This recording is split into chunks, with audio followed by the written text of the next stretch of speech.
ആകാശവാണി.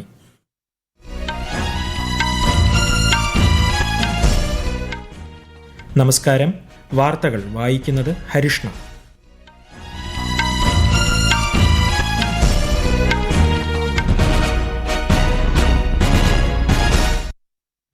പ്രധാന വാർത്തകൾ. ഇന്ത്യയും ഖത്തറും തമ്മിലുള്ള നയതന്ത്ര പങ്കാളിത്തം സംബന്ധിച്ച് പ്രധാനമന്ത്രി നരേന്ദ്രമോദിയും ഖത്തർ അമീറും ന്യൂഡൽഹിയിൽ ഉഭയകക്ഷി കൂടിക്കാഴ്ച നടത്തി. നിർണായക ധാരണാപത്രങ്ങളിൽ ഇരു രാജ്യങ്ങളും ഒപ്പുവച്ചു. പുതിയ ക്രിമിനൽ നിയമങ്ങൾ ജമ്മു കശ്മീരിൽ നടപ്പിലാക്കിയതിന്റെ പുരോഗതി കേന്ദ്ര ആഭ്യന്തരമന്ത്രി അമിത്ഷാ വിലയിരുത്തി. കേരളത്തിലെ റെയിൽ പദ്ധതികൾ സമയബന്ധിതമായി പൂർത്തിയാക്കാൻ കേന്ദ്ര സംസ്ഥാന സർക്കാരുകൾക്കിടയിൽ നിരന്തര ചർച്ചകൾ ആവശ്യമാണെന്ന് കേന്ദ്ര സഹമന്ത്രി വി സോമണ്ണ. യുക്രൈൻ സമാധാനം ലക്ഷ്യമിട്ട് സൗദി അറേബ്യയിൽ അമേരിക്കയും റഷ്യയും ചർച്ച നടത്തി.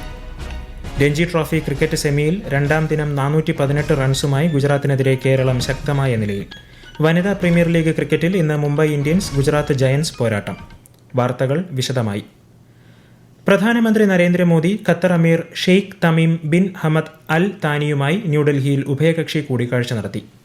നയതന്ത്ര പങ്കാളിത്തം സംബന്ധിച്ച് നിർണായക ധാരണാപത്രങ്ങൾ കൂടിക്കാഴ്ചയിൽ കൈമാറി. തന്ത്രപരമായ പങ്കാളിത്തം വളർത്തിയെടുക്കുക, ഇരട്ട നികുതി ഒഴിവാക്കുക, വരുമാന നികുതിയിൽ നിന്നുള്ള സാമ്പത്തിക വെട്ടിപ്പ് തടയുക എന്നീ വിഷയങ്ങൾ സംബന്ധിച്ച 2 ധാരണാപത്രങ്ങളിൽ ഇരു രാജ്യങ്ങളും ഒപ്പുവച്ചു. പ്രധാനമന്ത്രിയും ഖത്തർ അമീറും തമ്മിൽ നടന്ന പ്രതിനിധിതല കൂടിക്കാഴ്ചയിൽ വ്യാപാരം, നിക്ഷേപം, ഊർജ്ജം, സാങ്കേതിക സഹകരണം തുടങ്ങി വിവിധ വിഷയങ്ങൾ ചർച്ചയായി. ഇരു രാജ്യങ്ങളിലെ മന്ത്രിമാരും മുതിർന്ന ഉദ്യോഗസ്ഥരും യോഗത്തിൽ പങ്കെടുത്തു. 2 ദിവസത്തെ സന്ദർശനത്തിനായി ഇന്ത്യയിലെത്തിയ ഖത്തർ അമീറിന് രാഷ്ട്രപതി ഭവനിൽ രാവിലെ ഔദ്യോഗിക സ്വീകരണം നൽകിയിരുന്നു. ഖത്തർ അമീറിന്റെ ഇന്ത്യ സന്ദർശനത്തോടനുബന്ധിച്ച് ബിസിനസ്, നിക്ഷേപ സഹകരണം എന്നിവ വർദ്ധിപ്പിക്കുന്നതിനുള്ള 2 ധാരണാപത്രങ്ങളിലും ഇരു രാജ്യങ്ങളും ഒപ്പുവച്ചു. കേന്ദ്ര വാണിജ്യ വ്യവസായ മന്ത്രി പീയൂഷ് ഗോയലിന്റെയും ഖത്തർ മന്ത്രി Sheikh Faisal bin Thani bin Faisal al താനിയുടെയും സാന്നിധ്യത്തിൽ ഇന്ന് ന്യൂഡൽഹിയിൽ വച്ചാണ് ധാരണാപത്രങ്ങൾ ഒപ്പുവച്ചത്. ഖത്തറി ബിസിനസ്മെൻ അസോസിയേഷനും കോൺഫെഡറേഷൻ ഓഫ് ഇന്ത്യൻ ഇൻഡസ്ട്രിയും തമ്മിലും ഇൻവെസ്റ്റ് ഖത്തറും ഇൻവെസ്റ്റ് ഇന്ത്യയും തമ്മിലും കരാറുകൾ കൈമാറി. ഭാവിയിലെ ഇന്ത്യ ഖത്തർ പങ്കാളിത്തം സുസ്ഥിരത, സാങ്കേതികവിദ്യ, സംരംഭകത്വം, ഊർജ്ജം എന്നിവയിൽ അധിഷ്ഠിതമായിരിക്കുമെന്ന് ഇന്ത്യ ഖത്തർ ബിസിനസ് ഫോറത്തെ അഭിസംബോധന ചെയ്തുകൊണ്ട് ശ്രീ ഗോയൽ പറഞ്ഞു. MOUs, one between CII and QBA and another between Invest Qatar and Invest India. We are also elevating the joint working group on trade and commerce to the ministerial level. As the Honorable Prime Minister had said, and I'd like to quote, today, be it major nations or global platform, the confidence in India is stronger than ever before. India Qatar ദേശീയ ദർശനങ്ങളുടെ സമന്വയം സൃഷ്ടിക്കാൻ ഇരു രാജ്യങ്ങളും തമ്മിലുള്ള business സഹകരണം സഹായിക്കുമെന്ന് അദ്ദേഹം പറഞ്ഞു. ഖത്തർ സമ്പദ് വ്യവസ്ഥയുടെ സാധ്യതകൾ പരിശോധിക്കാൻ ഇന്ത്യൻ നിക്ഷേപകരെ ഖത്തർ വാണിജ്യ വ്യവസായ മന്ത്രി സ്വാഗതം ചെയ്തു. രാജ്യത്ത് നിലവിൽ വന്ന പുതിയ ക്രിമിനൽ നിയമങ്ങൾ ജമ്മു കശ്മീരിൽ നടപ്പിലാക്കിയതിന്റെ പുരോഗതി കേന്ദ്ര ആഭ്യന്തരമന്ത്രി അമിത്ഷാ വിലയിരുത്തി.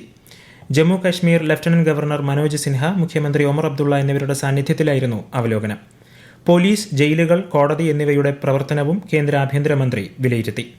പുതിയ ക്രിമിനൽ നിയമങ്ങൾ സംബന്ധിച്ച് ജമ്മു കശ്മീരിലെ ജനങ്ങൾക്കിടയിൽ അവബോധം വർദ്ധിപ്പിക്കുമെന്ന് യോഗത്തിന് ശേഷം മുഖ്യമന്ത്രി ഒമർ അബ്ദുള്ള മാധ്യമങ്ങളോട് പറഞ്ഞു. ദേശീയ ജലമിഷന്റെ നേതൃത്വത്തിൽ സംഘടിപ്പിക്കുന്ന സംസ്ഥാന ജലമന്ത്രിമാരുടെ 2ാമത് അഖിലേന്ത്യാ സമ്മേളനത്തിന് രാജസ്ഥാനിലെ ഉദയ്പൂരിൽ തുടക്കമായി. സമ്മേളനത്തിൽ കേന്ദ്ര ജലശക്തി മന്ത്രി CR പാട്ടീൽ, രാജസ്ഥാൻ മുഖ്യമന്ത്രി ഭജൻലാൽ ശർമ്മ തുടങ്ങിയവർ പങ്കെടുക്കും. കൃഷി, വ്യവസായം, ഗാർഹിക ഉപഭോഗം എന്നിവയ്ക്കായി സുസ്ഥിര ജലവിനിയോഗം ഉറപ്പാക്കുന്നതിനൊപ്പം നദികളുടെയും ആവാസ വ്യവസ്ഥയുടെയും സംരക്ഷണവും 2 ദിവസത്തെ സമ്മേളനം ലക്ഷ്യമിടുന്നു. രാജ്യത്തുടനീളം സാംക്രമികേതര രോഗങ്ങൾക്ക് സ്ക്രീനിംഗ് നടത്താനൊരുങ്ങി കേന്ദ്ര ആരോഗ്യ മന്ത്രാലയം. മറ്റന്നാൾ മുതൽ അടുത്ത മാസം 31 വരെ 30 വയസ്സിന് മുകളിലുള്ളവർക്ക് അടുത്തുള്ള സർക്കാർ ആശുപത്രിയിൽ പരിശോധന നടത്താം. ഉയർന്ന രക്തസമ്മർദ്ദം, പ്രമേഹം, ക്യാൻസർ ഉൾപ്പെടെയുള്ളവ പരിശോധിക്കാൻ അവസരം ലഭിക്കും. 15ാം ധനകാര്യ കമ്മീഷൻ ഗ്രാന്റായി പഞ്ചാബ്, ഉത്തരാഖണ്ഡ്, ഛത്തീസ്ഗഡ് സംസ്ഥാനങ്ങളിലെ ഗ്രാമീണ തദ്ദേശ സ്വയംഭരണ സ്ഥാപനങ്ങൾക്ക് കേന്ദ്ര സർക്കാർ 562 കോടി രൂപ അനുവദിച്ചു. പഞ്ചായത്തി രാജ് സ്ഥാപനങ്ങൾക്കും ഗ്രാമീണ തദ്ദേശ സ്വയംഭരണ സ്ഥാപനങ്ങൾക്കുമായി അനുവദിക്കുന്ന ഈ ഗ്രാന്റുകൾ ജനാധിപത്യത്തെ ശാക്തീകരിക്കുന്നതിൽ നിർണായക പങ്കാണ് വഹിക്കുന്നതെന്ന് കേന്ദ്ര പഞ്ചായത്തി രാജ് മന്ത്രാലയം വ്യക്തമാക്കി. 3600 കോടി രൂപയുടെ അഗസ്റ്റ വെസ്റ്റ്ലാൻഡ് ഹെലികോപ്റ്റർ അഴിമതി കേസിൽ ഇടനിലക്കാരൻ ക്രിസ്ത്യൻ മിഷേൽ ജെയിംസിന് സുപ്രീം കോടതി ജാമ്യം അനുവദിച്ചു. കസ്റ്റഡിയിലായി 6 വർഷം കഴിഞ്ഞിട്ടും അന്വേഷണം പൂർത്തിയാകാത്ത സാഹചര്യത്തിലാണ് ജാമ്യം അനുവദിച്ചത്. ജസ്റ്റിസ് വിക്രം നാഥ്, സന്ദീപ് മേത്ത എന്നിവരുൾപ്പെട്ട ബെഞ്ചാണ് വാദം കേട്ടത്. ഈ വാർത്തകൾ ആകാശവാണിയിൽ നിന്ന്.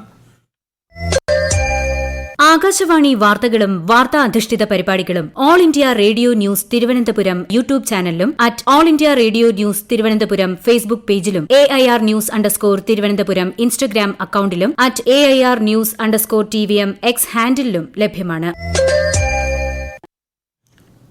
യുക്രൈൻ സമാധാനം സംബന്ധിച്ച് അമേരിക്ക റഷ്യ ചർച്ചകൾ സൗദി അറേബ്യയിലെ റിയാദിൽ നടന്നു. റഷ്യൻ വിദേശകാര്യമന്ത്രി സെർജി ലാവ്റോവ്, റഷ്യൻ പ്രസിഡന്റിന്റെ ഉന്നത ഉപദേശകൻ Yuri Ushakov, US state secretary Marco Rubio, ദേശീയ സുരക്ഷാ ഉപദേഷ്ടാവ് മൈക്ക് വാൾസ്, പശ്ചിമേഷ്യൻ പ്രതിനിധി സ്റ്റീവ് വിറ്റ്കോഫ് തുടങ്ങിയവർ പങ്കെടുത്തു. യുക്രൈനിന്റെ നാറ്റോ സഖ്യപ്രവേശനം അനുവദിക്കാനാകില്ലെന്ന് റഷ്യ നിലപാടെടുത്തു. ചർച്ചകൾ മുന്നോട്ട് കൊണ്ടുപോകാൻ പുടിൻ ട്രംപ് കൂടിക്കാഴ്ചയ്ക്ക് ആവശ്യമായ വ്യവസ്ഥകളെക്കുറിച്ചും യോഗത്തിൽ ചർച്ചയായി. അതേസമയം യുക്രൈനും യൂറോപ്യൻ നേതാക്കളും ചർച്ചയിൽ ഉൾപ്പെട്ടിരുന്നില്ല. യുക്രൈനിനെ പങ്കെടുപ്പിക്കാതെ നടത്തുന്ന ചർച്ചയിലെ തീരുമാനങ്ങൾ അംഗീകരിക്കാനാകില്ലെന്ന് യുക്രൈൻ പ്രസിഡന്റ് വൊളോഡിമിർ സെലൻസ്കി അറിയിച്ചു. 2047 വികസിത രാഷ്ട്രമാകുക എന്ന സ്വപ്നം കൈവരിക്കണമെങ്കിൽ വിഭവങ്ങൾ പാഴാക്കാതെ ശരിയായ രീതിയിൽ ഉപയോഗപ്പെടുത്തണമെന്ന് കേന്ദ്ര പരിസ്ഥിതി മന്ത്രി ഭൂപേന്ദർ യാദവ് ന്യൂഡൽഹിയിൽ മാലിന്യ സംസ്കരണവും കാലാവസ്ഥാ വ്യതിയാനവും സംബന്ധിച്ച കോൺക്ലേവിനെ അഭിസംബോധന ചെയ്യുകയായിരുന്നു കേന്ദ്രമന്ത്രി. प्रधानमंत्री जी का जो सर्कुलर इकोनॉमी का जो विजन है, जिसको लेकर भी हम चलते हैं, ये वास्तव में हमको अगर देश को 2047 के हम एक विकसित भारत की कल्पना करते हैं, उसमें जो अपने रिसोर्सेज है उसको मिनिमाइज वेस्ट करें और मैक्सिमाइज रिसोर्स एफिशिएंसी की ओर हम ध्यान दें. एक अनुमान भी किया जाता है कि 2050 तक भारत की जो सर्कुलर इकोनॉमी की जो मार्केट वैल्यू होगी वो लगभग $2 ट्रिलियन हो सकती है, जो 10 मिलियन जॉब्स को भी क्रिएट कर सकती है. പ്രധാൻമന്ത്രി ഫസൽ ബീമ യോജന പദ്ധതി 9 വർഷം പൂർത്തിയാക്കി. കൃഷിനാശം നേരിടുന്ന കർഷകർക്ക് സാമ്പത്തിക സഹായം ഉറപ്പാക്കുന്നതിനാണ് 2016 പദ്ധതി ആരംഭിച്ചത്. കർഷക വരുമാനം ഉറപ്പാക്കുന്നതിനും നൂതന കാർഷിക രീതികൾ ആരംഭിക്കുന്നതിനും കർഷകരെ സഹായിക്കുന്നതിന് പദ്ധതി നിർണായക സംഭാവനകൾ നൽകിയിരുന്നു. റെയിൽ പദ്ധതികൾ സമയബന്ധിതമായി പൂർത്തിയാക്കാൻ കേന്ദ്ര സംസ്ഥാന സർക്കാരുകൾക്കിടയിൽ നിരന്തര ചർച്ചകൾ ആവശ്യമാണെന്ന് കേന്ദ്ര റെയിൽവേ സഹമന്ത്രി വി സോമണ്ണ. ഇതിനായി കേരള സർക്കാർ മുൻകൈ എടുക്കണമെന്നും മന്ത്രി നിർദ്ദേശിച്ചു. കേന്ദ്ര ബജറ്റ് സംബന്ധിച്ച് തിരുവനന്തപുരത്ത് സംഘടിപ്പിച്ച ആശയവിനിമയ പരിപാടിയിൽ സംസാരിക്കുകയായിരുന്നു അദ്ദേഹം. 35 stations are being developed as Amrit station at the cost of 2,960 crores. Out of this 7 stations being developed are world-class stations, namely Varkala Sivagiri 130 crores, Thrissur 394 crores. Doubling project Thiruvananthapuram Varsala 30 kilometers. Jarnakulam Ambarapula total 69. Doubling is re-implemented in 3 phases. Jarnakulam Kumbalam 8 kilometers. Varkala Sivagiri Thrissur സ്റ്റേഷനുകൾ ഉൾപ്പെടെ 35 സ്റ്റേഷനുകൾ ലോകോത്തര നിലവാരത്തിൽ അമൃത് സ്റ്റേഷനുകളാക്കി മാറ്റുമെന്നും തിരുവനന്തപുരം, പാറശാല, എറണാകുളം, അമ്പലപ്പുഴ പാത ഇരട്ടിപ്പിക്കൽ പ്രവൃത്തികൾ അടുത്ത വർഷം പൂർത്തിയാക്കുമെന്നും അദ്ദേഹം പറഞ്ഞു. അഹമ്മദാബാദിലെ നരേന്ദ്രമോദി സ്റ്റേഡിയത്തിൽ നടക്കുന്ന Ranji trophy cricket semi final പോരാട്ടത്തിൽ ഗുജറാത്തിനെതിരെ കേരളം ശക്തമായ നിലയിൽ. 2ാം ദിവസം കളി അവസാനിപ്പിക്കുമ്പോൾ കേരളം 7 വിക്കറ്റ് നഷ്ടത്തിൽ 418 റൺസ് എടുത്തിട്ടുണ്ട്. 4 വിക്കറ്റ് നഷ്ടത്തിൽ 206 റൺസ് എന്ന നിലയിൽ ഇന്ന് മത്സരം പുനരാരംഭിച്ച കേരളം മുഹമ്മദ് അസറുദ്ദീന്റെ സെഞ്ചുറി മികവിലാണ് സ്കോർ 400 കടത്തിയത്. വനിതാ പ്രീമിയർ ലീഗ് ക്രിക്കറ്റിൽ ഇന്ന് മുംബൈ ഇന്ത്യൻസ് ഗുജറാത്ത് ജയന്റ്സ് പോരാട്ടം. വഡോദര സ്റ്റേഡിയത്തിലാണ് മത്സരം. ഇന്നലെ നടന്ന മത്സരത്തിൽ റോയൽ ചലഞ്ചേഴ്സ് ബംഗളൂരു ഡൽഹി ക്യാപിറ്റൽസിനെ 8 വിക്കറ്റിന് പരാജയപ്പെടുത്തിയിരുന്നു. ICC ചാമ്പ്യൻസ് ട്രോഫി ക്രിക്കറ്റിന് നാളെ തുടക്കം. പാകിസ്ഥാനും ന്യൂസിലൻഡും തമ്മിലുള്ള ഉദ്ഘാടന മത്സരം നാളെ കറാച്ചിയിൽ നടക്കും. വ്യാഴാഴ്ച ബംഗ്ലാദേശിനെതിരെയാണ് ഇന്ത്യയുടെ ആദ്യ മത്സരം. ഞായറാഴ്ചയാണ് ഇന്ത്യ-പാകിസ്ഥാൻ മത്സരം. ഇന്ത്യയുടെ മത്സരങ്ങൾ ദുബായിലാണ് നടക്കുക. കാനഡയിലെ ടൊറാന്റോയിൽ മഞ്ഞുമൂടിയ വിമാനത്താവളത്തിൽ ലാൻഡ് ചെയ്യുന്നതിനിടെ തകർന്ന വിമാനം തലകീഴായി മറിഞ്ഞു. എന്നാൽ വിമാനത്തിലുണ്ടായിരുന്ന 80 യാത്രക്കാരും അത്ഭുതകരമായി രക്ഷപ്പെട്ടു. പ്രധാന വാർത്തകൾ വീണ്ടും. ഇന്ത്യയും ഖത്തറും തമ്മിലുള്ള നയതന്ത്ര പങ്കാളിത്തം സംബന്ധിച്ച് പ്രധാനമന്ത്രി നരേന്ദ്രമോദിയും ഖത്തർ അമീറും ന്യൂഡൽഹിയിൽ ഉഭയകക്ഷി കൂടിക്കാഴ്ച നടത്തി. നിർണായക ധാരണാപത്രങ്ങളിൽ ഇരു രാജ്യങ്ങളും ഒപ്പുവച്ചു. പുതിയ ക്രിമിനൽ നിയമങ്ങൾ ജമ്മു കശ്മീരിൽ നടപ്പിലാക്കിയതിന്റെ പുരോഗതി കേന്ദ്ര ആഭ്യന്തരമന്ത്രി അമിത്ഷാ വിലയിരുത്തി. കേരളത്തിലെ റെയിൽ പദ്ധതികൾ സമയബന്ധിതമായി പൂർത്തിയാക്കാൻ കേന്ദ്ര സംസ്ഥാന സർക്കാരുകൾക്കിടയിൽ നിരന്തര ചർച്ചകൾ ആവശ്യമാണെന്ന് കേന്ദ്ര സഹമന്ത്രി വി സോമണ്ണ. യുക്രൈൻ സമാധാനം ലക്ഷ്യമിട്ട് സൗദി അറേബ്യയിൽ അമേരിക്കയും റഷ്യയും ചർച്ച നടത്തി. രഞ്ജി ട്രോഫി ക്രിക്കറ്റ് സെമിയിൽ 2ാം ദിനം 418 റൺസുമായി ഗുജറാത്തിനെതിരെ കേരളം ശക്തമായ നിലയിൽ. വനിതാ പ്രീമിയർ ലീഗ് ക്രിക്കറ്റിൽ ഇന്ന് മുംബൈ ഇന്ത്യൻസ് ഗുജറാത്ത് ജയന്റ്സ് പോരാട്ടം. വാർത്തകൾ കഴിഞ്ഞു. അടുത്ത വാർത്താ പ്രക്ഷേപണം 8:35.